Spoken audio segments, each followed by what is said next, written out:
Politics நேயர்கள் அனைவருக்கும் நெஞ்சார்ந்த வணக்கம். இன்னைக்கு நம்முடைய அரசியல் பார்வையில பல முக்கியமான விஷயங்களை பேச போறோம். அதற்காக நம்மிடம் இணைந்திருக்கிறார் மூத்த பத்திரிகையாளரும் நண்பருமான காதர் அவர்கள். வணக்கம் காதர். வணக்கம் ஜோர். ரொம்ப நாளைக்கு அப்புறம் ரொம்ப பிரேக் எடுத்துட்ட. கொஞ்சம் வெளியூர் ஒர்க்கு, அரசியலை பற்றியான ஒரு சின்ன ஒரு சர்வே அப்படின்னு ஓடிட்டு ஆக மொத்தம் பிஸியா இருக்கணும். ஆமாம். ஓகே, இப்போ முக்கியமான விஷயம், விஜய் அரசியலை இப்போ தவிர்த்து வேற எந்த விஷயமும் பீகார் அரசியலோ வேற எந்த அரசியலும் பண்ண முடியல. அதை பற்றின டிபேட் தான் இப்போ ஹாட் டாப்பிக்காக இருக்கு.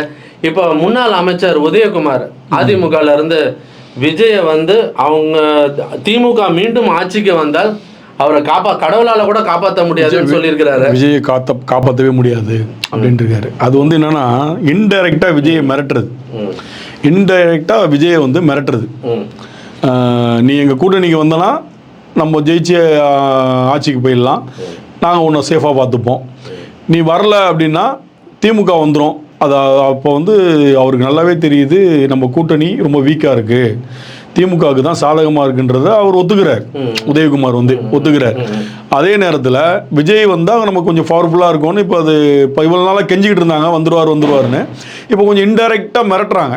நீ வரல அப்படின்னா நீ மாட்டிப்பா, எங்களுக்கு ஒன்றும் இல்லை, நாங்களாம் பழைய கட்சி அப்படின்ற மாதிரி மிரட்டுறாங்க. அவருடைய வார்த்தைகளை அது அப்படி தான் எடுத்துக்கிற மாதிரி ஒரு அர்த்தம் இருக்குது அதில். அதனால் எனக்கு என்ன வருத்தம் அப்படின்னா, புரட்சி தலைவர்னுவாங்க எம்ஜிஆர், அவர் ஒரு பர்பஸுக்காக ஆரம்பிக்கப்பட்ட கட்சி. அதாவது இரும்பு பெண்மணி மாதிரி தைரியமான ஒரு முதல்வர்னால் அது ஜெயலலிதா அம்மா அவர்களை சொல்லலாம். அப்படிப்பட்ட ஒரு மிகப்பெரிய ஆளுமைகள் கட்டி காப்பாற்ற அந்த கட்சியை சும்மா நேற்று ஒரு ஆளை, அதாவது உங்கள் அம்மா கிட்டேயே கையை கட்டி வாயை புத்தி நின்ற ஒரு நபரை நீங்கள் வா வா வா வான்னு கெஞ்சிற அளவுக்கு அதிமுகவுடைய நிலைமை போயிருச்சுன்றது நினைக்கும் போது ரொம்ப கஷ்டமாக இருக்குது. ஏன் இந்த மாதிரி உங்களுக்கு ஒரு சூழல்? நீங்கள் விஜயை தேடி நீங்கள் போகணுமா? விஜயும் உங்களை தேடி வரலாம். சார் நான் உங்கள் அலையன்ஸில் வரேன் அப்படின்னா உங்களுக்கு மரியாதை. நீங்கள் பெரிய எடப்பாடியிலேருந்து எல்லா நிர்வாகியுமே விஜய் வரணும் அப்படின்ற மாதிரி ஒரு தாட்டில் இருக்கீங்க. அது எந்த அளவுக்கு பாசிபிலிட்டின்னு தெரியாது. இல்லை, விஜய் வந்தால் தான் கரை சேர முடியும்னு முடிவு பண்ணிட்டாங்களா? அப்படி கூட இருக்கலாம். விஜய் ஏன்னா அவர் உதயகுமார் சொல்கிறத நீ கேட்கும் போது நல்லா அந்த பேட்டியை ஃபுல்லாக நான் பார்த்தேன். பார்க்கும்போது நீங்கள் பார்த்தீங்கன்னா விஜய் உன்னை திமுக மீண்டும் வந்ததுன்னா கடவுளால் கூட உன்னை காப்பாற்ற முடியாது அப்படின்னா, நீ எங்ககிட்ட வந்துரு, எங்ககிட்ட வந்தால் நாங்கள் ஒன்று சேஃபாக வச்சுப்போம். அப்போ இவங்களுடைய எண்ணம் என்ன அப்படின்னா, திமுகவை எதிர்த்து நம்மளால் இப்போ ஃபைட் பண்ண முடியல, நம்ம கூட பிஜேபி இருக்கிறது தமிழ்நாட்டில் எடுபடாது. இப்போ விஜய் வரும்போது நம்ம ஆட்டோமேட்டிக்காக ஒரு என்ன சொல்கிறதுன்னா ஒரு சேஃபான ஒரு இடத்துல போய் உட்காந்துடலாம், சேஃப் ஜோனுக்குள்ளே போயிடலாம், நம்ம ஜெயிச்சிடலாம் நினைக்கிறேன். ஆனால் கரூர் சம்பவத்துக்கு அப்புறம் விஜய்க்கெலாம் பெரிய மாஸ்லாம் கிடையாது. அப்படியே அது சர்ரு பரமபதம் பாம்பு மாதிரி இறங்கிட்டு இருக்கு.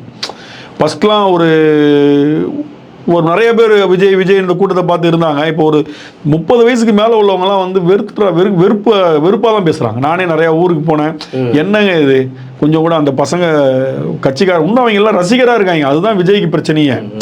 விஜய்க்கு பிரச்சனையே என்ன அப்படின்னு பார்த்தீங்கன்னா, இன்னும் அவருடைய கட்சி ஆரம்பித்ததுக்கு அப்புறம் கூட அவனுக்கு இன்னும் ரசிகராகவே இருக்கிறது தான் அவருக்கு பிரச்சனை.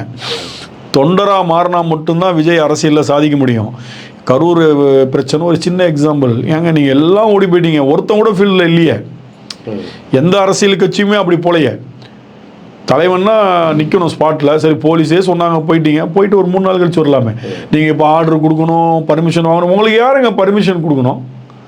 உங்க தொண்டர்களை பார்க்க. நீ ஒரு தமிழ்நாட்டில் ஒரு அரசியல் கட்சி ஆரம்பித்த ஒரு தலைவன், ஊரறிந்த ஒரு பிரபல நடிகர். நீ ஒரு இடத்துக்கு வந்துட்டு நீ கூட்டமோ ஆர்ப்பாட்டமோ மாநாடோ நடத்துறதுக்கு தான் உனக்கு அனுமதி வேணும். நீ திடீர்னு கிளம்பி ஒரு ஊரில் போய் கட்சிக்காரங்களை பார்க்கறதுக்கு உனக்கு அனுமதி தேவையில்லையே. அப்போ நீ அனுமதின்னு ஒரு காரணத்தை காமிச்சு அதுலேயும் ஒரு அரசியல் பண்ணிகிட்டு இருக்க. பாருங்க, ஆளுங்கட்சி எனக்கு அனுமதி தரல, இல்லைன்னா அவங்களெல்லாம் பார்த்துருப்பேன். உனக்கு நீ செத்தவங்க வீட்டுக்கு போகிறதுக்கு அனுமதி தேவையே இல்லை. இல்லை, அதை நான் ஏற்கனவே பேசிட்டேன். அந்த கரூர் மாவட்ட எஸ்பிகிட்ட பேசினேன். அது யாரும் தடுக்கலாம் இல்லையா, இவர் கிளம்பிட்டாரு. இல்லை, இதில் ஒரு அரசியல் பண்ணிட்டு இருக்காரு. அதாவது 17 நாள் கழிச்சு போலீஸ் எங்களை போக சொன்னாங்கன்னு ஆதவ் சொல்கிறாப்புல. அப்போ 17 நாளாக அவருக்கு ட்ரைனிங் கொடுத்துருக்காங்க. ஆதவுக்கு ட்ரைனிங் கொடுத்து இந்த மாதிரி போலீஸ்னா என்னென்னா ஊருக்கு எதாவது சொல்லுவாங்க, இலட்சம் போலீஸு உங்களை பாதுகாக்கிறதும் போலீஸு, பிரச்சனைனா நீங்கள் அப்படியே அவங்க பக்கம் திருப்பி விட்டு போகிறதுக்கும் உங்களுக்கு போலீஸ் வேணும். எந்த கட்சி வந்தாலும் கை காட்டி விட்டுவிடாங்க. அதாவது போலீஸுன்னு சொல்கிறது மேட்டரில் உனக்கு பாதுகாப்பு. இப்போ நான் சிபிஐ விசாரணை வேணும்னு சொன்னேன், கேட்டேன், எல்லாம் பண்ணேன். திரும்பி நீ கரூருக்கு போகிறதுக்கு லோக்கல் போலீஸ் பாதுகாப்பு தானே கேட்குற. அப்போ நீ லோக்கல் போலீஸ் சரியில்லைன்னா நீ ஏன் போய் சிபிஐ பாதுகாப்பு கேளு, நான் போய் எங்கள் மக்களை பார்க்கறதுக்கு. அப்போ இதுக்கு மட்டும் உனக்கு லோக்கல் போலீஸ் வேணும், மிலிட்டரியை கூப்பிடலாமா? மிலிட்டரி அது கொடுப்பாங்க. ஒன்றிய அரசு வந்து என்ன வேணாலும் செய்வாங்க. அதாவது விஜய்க்காக என்ன வேணாலும் செய்வாங்க. இன்னொன்று, இவர் தான் சிபிஐ பின்னாடி போய் எல்லாம் ஒளிஞ்சுக்கிட்டு கேஸை கொடுத்தாங்கன்னா பல வருஷத்தில் ஒன்றுமே இல்லாமல் ஆகிடும்னு சொல்லி பேசினவர். டெலிஃபோன் டிவி ஸ்டேஷன் முன்னாடி நடந்த ஆர்ப்பாட்டம் 1/2 மணி நேரம் பர்மிஷன் கொடுத்து 3 நிமிஷத்தில் முடிச்சாங்களே. அந்த ஆர்ப்பாட்டத்தில் ஒரு முதல்ல வச்ச கையில் வச்சுக்கிட்டு ஆமாம், அந்த ஆர்ப்பாட்டத்தில் தான் இவர் சொல்கிறார், சிபிஐ வழக்குன்றீங்க, சிபிஐ வழக்கில் போய் பின்னாடி ஒளிஞ்சிக்கிறதுக்கு பார்க்குறீங்களா? அவங்க வழக்கை விசாரிச்சாலே உடனடியாக நியாயம் கிடைக்கும், தீர்வு. இப்போ இவர் முனைய போனார். அப்போ இவர் பண்ண தப்பை மறைக்கிறதுக்காக போயிருக்காரா? அது போன மாதம், இது இந்த மாதம். அதாவது இப்போ இருக்கிறது என்னன்னா, எதிர்கட்சி அதிமுக பிஜேபி மட்டும்தான் விஜய்னு தூங்கிட்டு இருக்காங்க. திமுக அலையன்ஸில் யாராவது விஜய்னு தூங்குறாங்களா? கிடையாது. அவங்களுக்கு தெரியும் விஜயுடைய கெப்பாசிட்டினான்றது தெரியும். காங்கிரஸுக்கிட்ட இவர் பேசினாரு, ராகுல் காந்தி பேசினாரு, அதெல்லாம் நீண்ட வருட நட்பு. சரிங்க, காங்கிரஸ் கூட நீங்கள் அலையன்ஸ் பேசுங்க. தமிழ்நாட்டில் திமுக அதிமுகவை தவிர்த்து எந்த சிங்கிள் மண் நின்றாலும் கஷ்டம். அது வந்து அவங்களுக்கே தெரியும். இன்னொன்று, இந்த 2 குதிரை மேலே ஏதோ ஒரு குதிரை மேலே ஏறி ஓடினா மட்டும்தான் இலக்கை நோக்கி போக முடியும். இன்னொரு விஷயம், இவங்க மேலே இந்த குதிரை மேலே ஏறிட்டோம்னா உன் கட்சி முடிஞ்சு போச்சு. அதோட அதுக்கப்புறம் நீ தவிர்த்து தனியாக எங்கேயுமே நிற்க முடியாது. பிஜேபி குதிரை எந்த குதிரை மேலே ஏறினாலும் எந்த சோலோ பர்ஃபார்மன்ஸ் தான் பெஸ்ட். சோலோ பர்ஃபார்மன்ஸ்னா நம்ம சீமானை சொல்லலாம். சீமானுடைய அரசியல் வந்து சில விஷயங்களில் காமெடியாக இருந்தாலும் இல்லை, மாற்று கருத்துக்கள் இன்னைக்கு வரைக்கும் இன்னைக்கு வந்து 2, 3, 4, 5, 6 8% கிராஸ் பண்ணி அங்கீகரிக்கப்பட்ட கட்சி ஆயிட்டார். அப்போ இந்த 26 அவருடைய இது 12% ஆகி போச்சுன்னா, அவர் வந்து 31 அவர் வந்து ஒரு பக்காவான ஒரு அரசியலில் ஒரு தவிர்க்க முடியாத சக்தியாக இருப்பார். இப்போயே தவிர்க்க முடியாத தலைவராகிட்டாரு. மெச்சூர்டான பாலிடிக்ஸ் பண்ண ஆரம்பிச்சிட்டாங்க. அவருடைய தம்பிகளும் ஒரு தளபதியாக நிற்கிறாங்க. நல்ல வேலை அவங்க வந்து அணில் மாதிரி இல்லாமல் ப்ராப்பர் ஆகிட்டாங்க. பக்கா அரசியல் பக்கம் வந்து இன்னும் வந்து ரசிகர்ல தான் இருக்காங்க. ஆமாம், இப்போ கூட சொல்கிறேன், விஜயே தன்னை இன்னும் நடிகராக தாங்க நினச்சிட்டு இருக்காரு. அரசியல் தலைவனாக இன்னும் ஒரு மைண்டில் ஏற்றவே இல்லை. விஜய் தன்னை எப்போ அரசியலில் வந்து ஒரு தலைவனாக தன்னை மைண்டில் ஏற்றுறாரோ அன்றைக்கி தான் அவர் சக்ஸஸ் ஆக முடியும். இப்போ நீங்கள் என்னதான் சொன்னாலும் விஜயோட மவுசு குறையாதபடி சோஷியல் மீடியாவில் மெயின்டைன் பண்ணுறாங்களா? அதாவது திமுக தான் ஏதோ சதி வேலை பின்னிட்டாங்க, அதனால தான் அந்த 40 பேர் இறக்குறதுக்கும் வாய்ப்பு இல்லை, இதெல்லாம் விசாரணையில் தெரிய வரும், அப்படி இப்படி நிறைய பேர் கம்பு சுற்றுறாங்களே. பைத்தியக்காரன் கூட நம்ப மாட்டான். அதாவது இவங்க சுற்றுற கம்பு இருக்குல்ல, திமுக தான் சதின்னு சொல்கிறாங்கல்ல, அதை பைத்தியக்காரன் கூட அவனாவது மனநிலை பாதிக்கப்பட்டவன் தான் அவன்கிட்ட போய் சொன்ன கூட சிரிச்சிட்டே போயிடுவான். அந்த மாதிரி தான் இருக்குது இவங்க சொல்கிறது. ஓகேவா? அவங்க 41 பேர் இறந்ததுக்கு காரணம் யாருன்னு இப்போ உண்மை கண்டறியும் குழுவே வந்து ஒரு அறிக்கை கொடுத்துருக்காங்க. அருணா ஜெகதீசன் அவர்களும் விசாரணை பாதியில் நிற்கிது. இவ்வளோ தூரம் போய் இப்போ சிபிஐயில் நிற்கிது. சிபிஐ இவங்க என்ன நினச்சிட்டு இருக்காங்க? சிபிஐனா விஜய் நல்லவர்னு சொல்லிட்டு போயிடுவாங்கன்னு நினச்சிட்டு இருக்காங்களா? சிபிஐ வந்தது வந்து விஜய்க்கு தாங்க பிரச்சனை. சிபிஐ நோண்டி நொங்க எடுத்தானா சிபிஐ ஒன்றும் எல்லாத்தையும் மறைச்சிட்டு ஒன்றியம் சொல்கிறத மட்டும் கேட்குற ஆள் கிடையாது அவங்க. ஓகேங்களா? விஜய் வந்து நாங்கள் பண்ணல நீ பண்ணாமல் யார் பண்ணா? நீ ஒன்றை பார்க்க வந்த கூட்டம் தானே, ஒன்றை தேடி வந்தவன் தானே, நீ ஒன்றை பார்க்க வந்தவன் தானே, காலிலேருந்து சாயந்தரம் வரைக்கும் சோறு தண்ணி இல்லாமல் நின்றுட்டு இருந்தான். அப்போ நீ தானே அதுக்கு வந்து காரணம்னா அவங்க இறப்புக்கு நீ காரணம் நாங்கள் யாருமே சொல்ல. எதிர்கட்சி கூட ஆளுங்கட்சி கூட சொல்லலைங்க. விஜய் தான் 41 பேரை கொண்டாருன்னு எந்த இடத்துலையுமே திமுக தலைவர்களோ யாருமே சொல்லியே. அதாவது உன்னை பார்க்க வந்தாங்க, கூட்டம் எல்லாம் இருந்தது, அதில் வந்து 41 பேர் நெரிசலில் சிக்கி இறந்துட்டாங்க. அதுக்கு நீ ரெஸ்பான்சிபிலிட்டி எடுத்துக்கணும்னு சொல்ல. அதுக்கு ஒரு சின்ன ஒரு இரங்கல் கூட நீ தெரிவிக்கலையே. நீ பணம் கொடுத்துட்டீங்க, அறிக்கை விட்டுட்டீங்க, தத்துவத்துக்குலாம் சொன்னீங்க, நேரில் போய் பார்த்து சொல்கிற ஆறுதல் இருக்குல்ல. ஏங்க வீடியோ காலில் பேசினா போதுமா? வீடியோ காலில் நான் பேசிட்டா அதில் விட கொடுமை ஜூடு. இந்த பணம் வாங்குறதுக்கு முன்னாடி பேசினவங்க, இந்த இறந்து போன குடும்பத்தில் பேசுனவங்க வீடியோ நான் பார்த்துருக்கேன். பணம் வந்த பிறகு பேசுகிறேன். இதெல்லாம் ஒரு அம்மாவா? இதெல்லாம் ஒரு அப்படின்ற மாதிரி ஒரு என்னங்க பணம்? ஒரு அம்மா சொல்லுது என் பிள்ளை செத்தா பரவாயில்ல. அந்த வீடியோ நீங்கள் பார்த்துருப்பீங்கன்னு நினைக்கிறேன். அப்படியே தாயை பற்றி எவ்வளோ போற்றி எவ்வளோ பேர் பேசிகிட்டு இருக்கிறான். அந்த நிருபர் கேட்குறாரு, அந்த அம்மா சொல்லுது, இல்லை அவள் போயிட்டு போகிறான், என் பையன் இறந்தா பரவாயில்ல, போயிட்டு போகிறான், என் விஜய் இருக்காரு. இந்த 2 குழந்தைங்களை பறி கொடுத்த ஒரு அம்மா சொல்லுது, 2 குழந்தைங்களை பறி கொடுத்த அம்மா சொல்லுது, அவரை கிட்ட இருந்து எங்களால் எப்படி பார்க்க முடியும், என் பிள்ளைங்கனால பார்த்துட்டோம், அதுக்காக என் பிள்ளைங்களை வந்து நாங்கள் வந்து பலி கொடுத்துருக்கோன்னு. என்னடா உலகம் இது? சாகும் போது நீ பணமும் ஒரு ரூபா கூட எடுத்துட்டு போக முடியாது. இன்னைக்கு அந்த ஆள் கொடுத்த காசு வந்து இழப்பீடு தான், தன் தவறை மறைக்கிறதுக்காக கொடுத்தது கூட எடுத்துக்கலாம். விஜய் கொடுத்தது அப்படிதான், ஏன்னா விஜய் தான் காரணம்னு சொல்லும் போது அவர் அந்த பணத்தை கொடுக்குறாரு. அரசு இதுக்கு முன்னாடி ஒரு 10 லட்ச ரூபா கொடுத்துருக்கு. அவங்க எல்லா இடத்துலையும் இந்த மாதிரி இறந்தா பண்ணால் அரசு சார்பில் அந்த ஒரு ஃபண்டிலேருந்து கொடுப்பாங்க. அப்போ அதை வாங்கினோம் ஒருத்தவங்க கூட முதல்வருக்கு நன்றி சொல்லலை.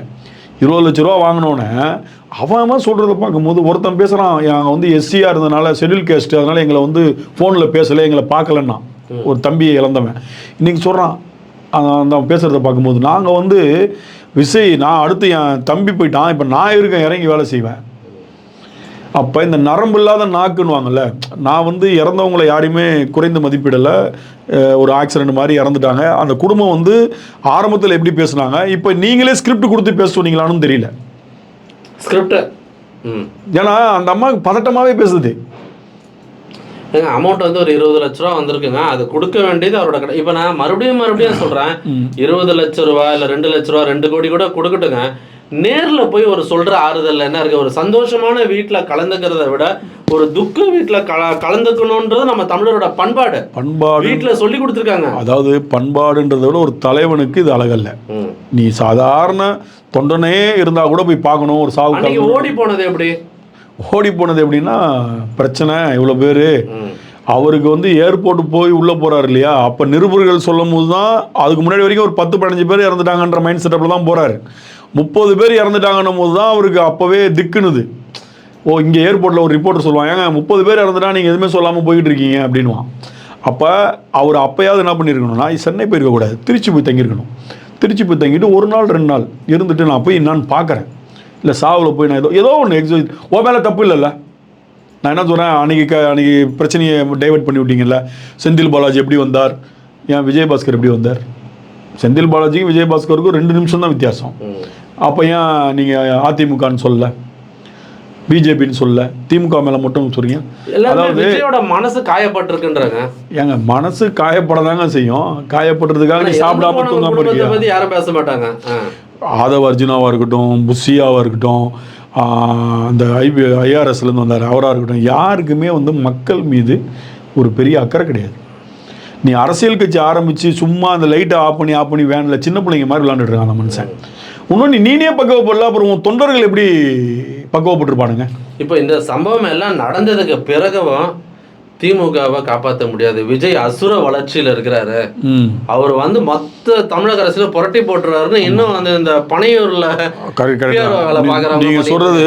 அசுரன் நல்ல வளர்ச்சி, நல்ல படம். அசுரன் நல்லா ஓடிச்சு, அது நல்ல படம். அதை தான் சொல்லியிருப்பாங்க. காமெடி பண்ணிட்டு இருக்காங்க, இன்னும் விஜயை நம்ப வச்சு ஏமாத்திட்டு இருக்காங்க கூட உள்ளவனுங்க. அரசியலுடைய அதாவது அரிச்சூடி அது ஏலேருந்து ஆரம்பிக்கிறதே அவங்களுக்கு தெரியாதுங்க. விஜயை சுற்றி இருக்கிறவங்க எல்லாமே முட்டா போயிலுங்க. அவனுங்களுக்கு யாருக்குமே பெருசாக அரசியல் அனுபவம்லாம் கிடையாது. அவர் என்ன சொல்கிறாரோ அது 4 வார்த்தை எழுதி கொடுத்தா அவ்வளோதான். இல்லை இப்போ ஓவராலாக விஜய்க்கு அரசியல் அனுபவம் இருக்குது, அரசியல் அறிவு இல்லைன்றீங்களா? விஜய்க்கு அரசியல் அனுபவமும் கிடையாது, அரசியல் உள்ள நெளிவு சுழிவும் தெரியாது. அவர் இன்னும் சினிமா மாயிலே இருக்காரு, அந்த ஹீரோ ஃபீல்ட்ல. ஆமாம், இந்நேரம் 2 வருஷம் ஆச்சு. 2 ப்ரெஸ் மீட்டாவது கொடுத்துருக்கணும். நீ கூப்பிட்டு வருஷத்துக்கு 1 கொடு. அம்மையார் கூட ரொம்ப நாள் கொடுக்காம இருப்பாங்க, திடீர்னு கொடுத்தாங்க. நீ ப்ரெஸ்ஸை சந்தி, அவன் கேட்குறான் பாரு கேள்வி, அதுக்கெல்லாம் நீ திறமையாக பதில் சொல்லு, நீ பக்குவப்பட்ட அரசியல்வாதி ஆகிடுவேன். ஆனானப்பட்ட ரஜினியே டென்ஷன் ஆக்கி விட்டாங்க தான் நம்பாளுங்க. கேட்குற கேள்வி அப்படி இருக்கும். ஓகேங்களா? விஜய் போய் நீ உட்காந்துட்டு லெட்டர் பேரில் எழுதி அனுப்பாத. வீடியோவும் சரி லெட்டர் பேடும் சரி, நீ போய் ப்ரெஸ்ஸை சந்தி, ப்ரெஸ்ஸிட்ட சொல்லு. அதாவது இன்னொன்று நல்லா அவங்களோட நீங்கள் பாயிண்ட் அவுட் பண்ணீங்கன்னா, கோர்ட்டில் நீங்கள் ஃபைல் பண்ணும்போது விபத்துன்னு ஃபைல் பண்ணுறீங்க, கரூரில் நடந்த விபத்து. அதே நீங்கள் வந்து வீடியோலையோ மற்ற சேனல்லையோ எதுலையோ உங்கள் ஆளுங்க பேசும்போது சதின்றீங்க. நீ சதின்னு பேசுகிறவன் நீ ஏன் அபிடாவிட்டில் வந்து விபத்துன்னு பதிவு பண்ணுற? அதுலேயே நீ வந்து சதின்னு பண்ண வேண்டியது. சதின்னு பண்ணால் நீ எவிடன்ஸ் கேட்பாங்கல்ல கோர்ட்டில், அதனால நீ வந்து விபத்து பேசும்போது மட்டும் சதி, திமுக சதி. திமுக எதுக்கடா உங்களுக்கு சதிவு பண்ணணும்? உங்களை வந்து அவங்க பொருட்டாவே நினைக்கல. உங்க கூட பண்ற சதியே நீங்க தெரிஞ்சுக்க மாட்டேங்கிறீங்க. அதான் சொல்றேன், அனுபவம் இல்லாத புசி 17 நாள் மனுஷன் தாடியோட சுற்றி கடலுக்குள்ளே இருந்ததா சொல்கிறாங்க. இன்னொருத்தர் தான் இந்த யூடியூபர் பேர் தெரியல, பயங்கரம் வந்தாருன்னா புரட்சி வெடிக்கும், புயல் வெடிக்கணும், மோகன் லூஸ் என்னமோ மோகன் காமெடி மோகன் ஏதோ சொல்லுவாங்க, பேர் தெரியல. அவன் இருக்கிறதுலே இல்லை, அவன் தான் ஓவர் பில்டப். நீங்கள் விஜய் கட்சி ஆரம்பிச்சார்ல, காணாம போயிட்டான். விஜய் கட்சி ஆரம்பிச்சதுக்கு ஃபஸ்ட்டு மாநாடுக்கு 6 மாதத்துக்கு முன்னாடி திமுகவுடைய ஒரு விழாவில் அவர் தான் தொகுப்பாளர். அந்த வீடியோ எடுத்து பார்த்தீங்கன்னு வச்சுங்க, தானை தலைவர், மக்கள் போற்றும் முதல்வர், அவனுக்கு 2 நாக்கு. அப்போ நீ அங்கே காசு பார்த்துட்டு அங்கே இருந்துட்ட, நம்மளால் நீங்கள் கூப்பிட்டு நீங்கள் ஓடிட்டு இங்கே வந்துட்டு அவன் பேசுறதெல்லாம் ரொம்ப காமெடியாக இருக்கும். அந்த மாநாடுலலாம் விஜய் ரொம்ப ரசிப்பா போல, ஏன்னா சினிமா இல்லை அவர் வந்து அவன் அந்த அவனுக்கு என்ன ஆகி போச்சுன்னா, ஓ நம்ம பேசுறது தலைவர் ரசிக்கிறாரு என்னென்னமோ சொல்லுவான், ரொம்ப சிரிப்பாக இருக்கும். சீரியஸான அந்த பெரிய சொம்பு ஐயோ அவனுக்கு சொம்பு ஒழுங்கா பட்டிமன்றம் அங்க எங்க நல்லா பேசிக்கிட்டு ஒரு 10 ரூபா சம்பாதிச்சிட்டு இருந்தான். எப்ப இங்க போனானோ எவனும் கூப்பிடுறதே இல்லை, எல்லாத்தையும் விட்டானுங்க. ஏன் இவன் இவ்வளவு தற்கொலையா இருக்கிறான் அப்படின்னு விட்டானுங்க. அதை விட இன்னொருத்தன் நம்ம நுங்கம்பாவதில் ஒரு காலேஜ் ஓனர் மாதிரியே பேசுவான். அந்த காலேஜே அவன் பேர்ல இருக்கிற மாதிரி பேசுவான். ஏங்க அவன் காலேஜில் படிச்சானா அந்த காலேஜ் பேரை முன்னாடி வச்சானா அவனுக்கு அந்த காலேஜ் சொந்தமாயிடுமா? இருக்கிறதுலே ரொம்ப காமெடி பீஸ் அவன் தான். இதுல என்ன கேசுன்னா, வடிவேல் ஒரு படத்துல வந்து 400 ரவுடியா வண்டியில ஏத்துனுவாங்கல்ல, எஃப்ஐஆர்ல உன் பேரே இல்லையா, இவன் சம்பந்தமே இல்லை, இவனை வந்து போலீஸ் இவனை வந்து தேடவே இல்லை, ஆனா இவன் ஒழிஞ்சிட்டு இருக்கிறான் 17 நாளா என்னையும் தேடுறாங்கன்னு. ஐயோ ஒரே சிரிப்பு. இப்ப அதெல்லாம் விட மாப்பிள்ள கதற என்ன எத்தனை சதவீதம் வரும் கரெக்டா பழிச்சுன்னு சொல்லி. ஏன்னா நீ தமிழகம் முழுக்க வந்து ஒரு டிராவல் பண்ணி ஒரு சர்வே பண்ணிக்கிட்டு இருக்கிற, அது நீ ஃபைனலாக ரிலீஸ் பண்ண போற. இப்போ நமக்காக ப்ளூ பிக்ஸ்க்காக நம்ம அண்ணன் செல்வராஜ் பேசும்போது 5 நாங்க, முதல்ல எல்லாம் 10 நாங்க, 15 நாங்க, 20 நாங்க, இப்போ 3 என்ன எதுன்னு தெரில. நீ கரெக்டா சொல்லு பார்ப்போம். அதாவது கரூருக்கு முன்னாடி, பிரச்சனைக்கு முன்னாடி இதே விஜய்க்கான ஒரு சர்வே அப்படியே போயிட்டு வந்தோம் சார். விஜய்க்கு மட்டும் இல்லை, மொத்தமாக ஒரு சர்வே போகும்போது பார்த்தோன்னா இப்போ விஜய்க்கு வந்து ஒரு 7-8% அந்த ஃபஸ்ட்டு ஓட்டர்ஸ்னு வாங்க இல்லையா, அதில் பாதி பேர் அந்த மாதிரி ஒரு சூழல் இருந்தது.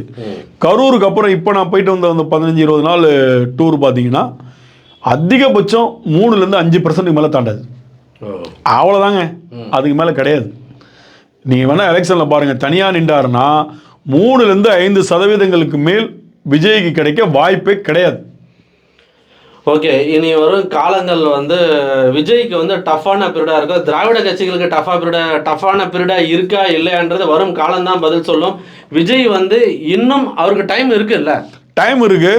அவர் வந்து கூட்டணி அப்படின்றது போயிட்டாருன்னா விஜய் கட்சி முடிஞ்சு போச்சு அப்படின்னு அர்த்தம். அவர் வந்து கொள்கை எதிரி, கட்சியில் எதிரி அப்படின்னு சொல்லி கத்துனாரு. அதிமுக வந்து ஃபுல் அண்ட் ஃபுல்லாக அவர் வந்து பயங்கரமாக திட்டினார். இப்போ வந்து கொள்கை எதிரியும் அதிமுகவும் தான் அவரை வந்து பேக் போனால் பாதுகாத்துட்டு இருக்காங்க. ஓகேங்களா, அவங்களுக்கு வந்து இவர் தேவை. இப்போ என்ன கொள்கை எதிரி, மற்றவன மாதிரி நான் கிடையாது, ஒருத்தனை திட்டேன்னா அவங்க கூட போய் சேர மாட்டேன்னாரு ஒரு மாநாட்டில். நாங்களாம் வந்து கவரிமான் பரம்பரை, ஒரு முடி ரோமம் உதிர்ந்தாலும் உடனே சூசைட் பண்ணிப்போம்.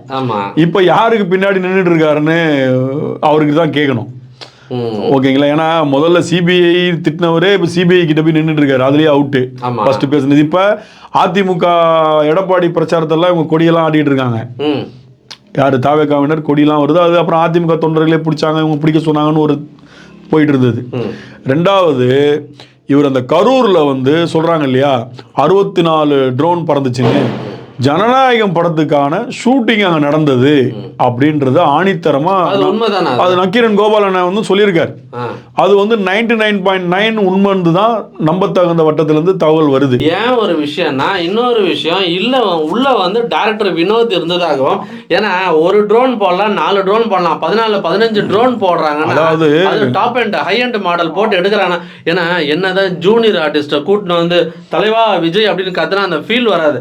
ஆனா இது ஒரிஜினல் ஃபீலை கொண்டு வர்றதுக்கு மார்னிங் ஷூட்டு நைட் ஷூட் பண்றதுக்காக தான் பண்ணியிருக்காங்கன்னு ஒரு தகவல். அதான் சொல்றேன், ஒரு பாட்டுல இந்த மாதிரி ஃபேஸ் ரியாக்ஷன் தேவைப்படுதுன்னு சொல்லி இதை வந்து ட்ரோனை பறக்க வச்சு எடுத்துருக்கானுங்க. அந்த ஒரிஜினலாக கத்துறதுக்கும் செயற்கையாக நடிக்கிறதுக்கும் வித்தியாசம் இருக்குது. அதுக்காக தான் அந்த 66, 64, 63 ட்ரோன் வந்து பறந்துருக்கு. இதை வந்து நம்ப தகுந்த வட்டத்திலேருந்து அதை டீசல் எடுத்துறாங்க. இன்னொன்று நக்கீரன் கோபால் அவர்கள் சொன்னது கரெக்ட் தான். ஆமாம்மா, நக்கீரன் கோபால் அவர்கள் வந்து நம்மளை விட இன்னும் டீப்பாக இறங்கி அவங்க புலனாய்வு பத்திரிக்கை வச்சிருக்காங்க. ரொம்ப டீப்பாக இறங்கி ஆதாரம் இல்லாமல் அவ்வளோ டக்குலாம் சொல்ல மாட்டார், தெளிவாக சொல்கிறாரு. இன்னொன்று வந்து கோர்ட்டு வந்து உள்ளே உள்ள சிசிடிவி ஃபுட்டேஜும் வேனில் வந்து அவுட்டோரில் உள்ள சிசிடிவி ஃபுட்டேஜும் கேட்டிருக்காங்க, இது வரைக்கும் தரல. இந்த உள்ளே உள்ள சிசிடிவி ஃபுட்டேஜ் கொடுத்து வினோத் உள்ளே இருந்தாருன்னா கன்ஃபார்மாக இந்த கேஸுடைய நிலை தலைகீழ மாறும். இதில் அஸ்ராக்காருக்கு தீவிரமாக இறங்கி அந்த கமிட்டி மட்டும் கண்டினியூ ஆயிருந்ததுன்னா பல விஷயங்கள் வந்து ஊடக வெளிச்சத்திற்கு வந்திருக்கும் இல்லை? ஆமாம், கண்டிப்பாக. ஏங்க அஸ்ராக்கருக்கு போட்டோன்னே தப்பு செஞ்சவன் வந்து ஃபஸ்ட்டு யார் பயப்படுவா?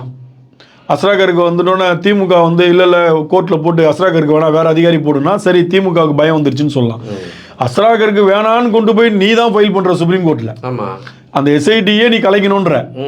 நீங்கள் வந்து சுப்ரீம் கோர்ட்டில் ஒரு ஜட்ஜை போட்டு, ரிட்டையர்டு ஜட்ஜை போட்டு, அவருக்கு கீழே 2 ஐபிஎஸ் அதிகாரிகளை வச்சு நீங்கள் விசாரிக்கணுன்ற. இப்போ இங்கே மட்டும் என்ன பண்ணாங்க? அஸ்ராக்கருடைய நேர்மை இந்தியா முழுவதும் உள்ள அதிகாரிகளுக்கு தெரியும். அவர் யாருக்கும் தலைவணங்குற ஆள் கிடையாது, யாருக்கிட்டையும் போய் கை கட்டி நிற்க மாட்டார். தப்புனா தப்பு தான். அது ஐஜியாக இருந்தாலும் சரி, லோக்கல் பிசியாக இருந்தாலும் சரி, அவங்களுக்கு பனிஷ்மெண்ட் பண்ணி கொடுத்துருவாரு. அது அஸ்ராக்கருக்கு அந்த மாதிரி ஒரு நேர்மையான அதிகாரி. நம்மளும் நல்லா பழகிருக்கோம், அவர் கூட நிறைய விஷயங்கள் நம்ம செய்திக்காக போயிருக்கோம், எடுத்திருக்கோம், நமக்கு தெரியும். ஸ்ட்ரெயிட் ஃபார்வர்டான ஆஃபீஸர்.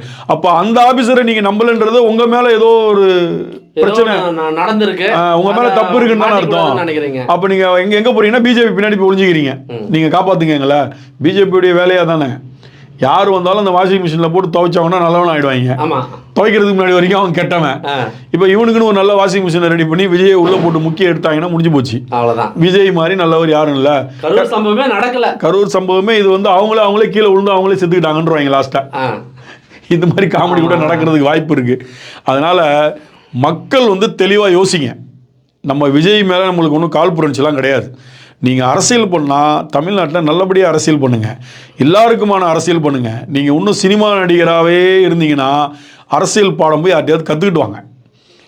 உங்கள் வயசுக்கு மீறின கட்சியெலாம் இருக்கீங்க. உங்கள் அப்பா வயசு ஆரம்பிக்கப்பட்ட கட்சி இருக்குது, உங்கள் வயசு ஆரம்பிக்கப்பட்ட கட்சி இருக்குது. அரசியல் வேறு, சினிமா வேறு, ரசிகர்கள் வேறு, தொண்டர்கள் வேறு. இதை நீங்கள் எப்போ புரிஞ்சுக்கிறீங்களோ அப்போ தான் உங்கள் கட்சிக்கு வளர்ச்சி ஆரம்பிக்கும். ஃபஸ்ட்டில் கூட உள்ள அந்த சில்லறைகள் எல்லாத்தையும் தரத்தி விட்டுட்டு அனுபவம் வாய்ந்த அரசியல்வாதிகள் ஏதோ ஒரு கட்சியிலேருந்து நல்லா வந்தாங்கன்னா சேர்த்துக்குங்க. சேர்த்து அவங்கள்ட்ட ஆலோசனை கேளுங்க. நல்ல நிலைமைக்கு வரலாம். 31 எலெக்ஷனில் 26 முடிஞ்சு போச்சுன்னா அடுத்து 31 வரைக்கும் நீங்கள் சினிமா அரசியலில் இருப்பீங்களான்றதே கேள்விக்குறி தான். ஏன்னா நீங்கள் சினிமாவுக்கு திரும்பி நடிக்க போகிறதா சொல்லிக்கிட்டு இருக்காங்க. ஏன்னா நீங்கள் நினைக்கிற மாதிரிலாம் அந்த சேர் அவ்வளோ ஈஸியான சேர்லாம் கிடையாதுங்க. அந்த சேருக்குன்னு ஒரு வேல்யூ இருக்குது. சும்மா இன்றைக்கி கிளம்பி நாளைக்கு போய் உட்கார முடியாது. மக்கள் ஒன்றும் முட்டாள் கிடையாது. தமிழ்நாட்டு, அதாவது நம்ம இந்தியாவிலேயே வந்து இந்த பக்கம் எடுத்துக்கிட்டிங்கன்னா கேரளா, தமிழ்நாடு வந்து எப்போதுமே ஒரு ஸ்ட்ராங்கான பீப்புள். அவங்க வந்து எப்போதுமே அந்த எமோஷ்னலுக்கோ இதுக்கோ மற்றதுக்கெல்லாம் பயங்கர ஆளுங்க கிடையாது. படித்தவங்க அதிகமாக உள்ளவங்க தெளிவான முடிவு தான் எடுப்பாங்க. விசிலடிச்சான் குஞ்சுகளுக்கும் அனுபவசாலிகளுக்கும் படித்தவனுக்கும் உள்ள வித்தியாசம் நிறையா இருக்குது. விஜய் இதை புரிஞ்சுக்கிட்டா நல்லது. ஓகே, ரொம்ப நன்றி கதர். ஆழமான அழகான கருத்துக்களை பதிவு செய்தமைக்கு ரொம்ப நன்றி. மீண்டும் ஒரு காணொளியில் சந்திக்கிறேன். நன்றி, வணக்கம். வணக்கம்.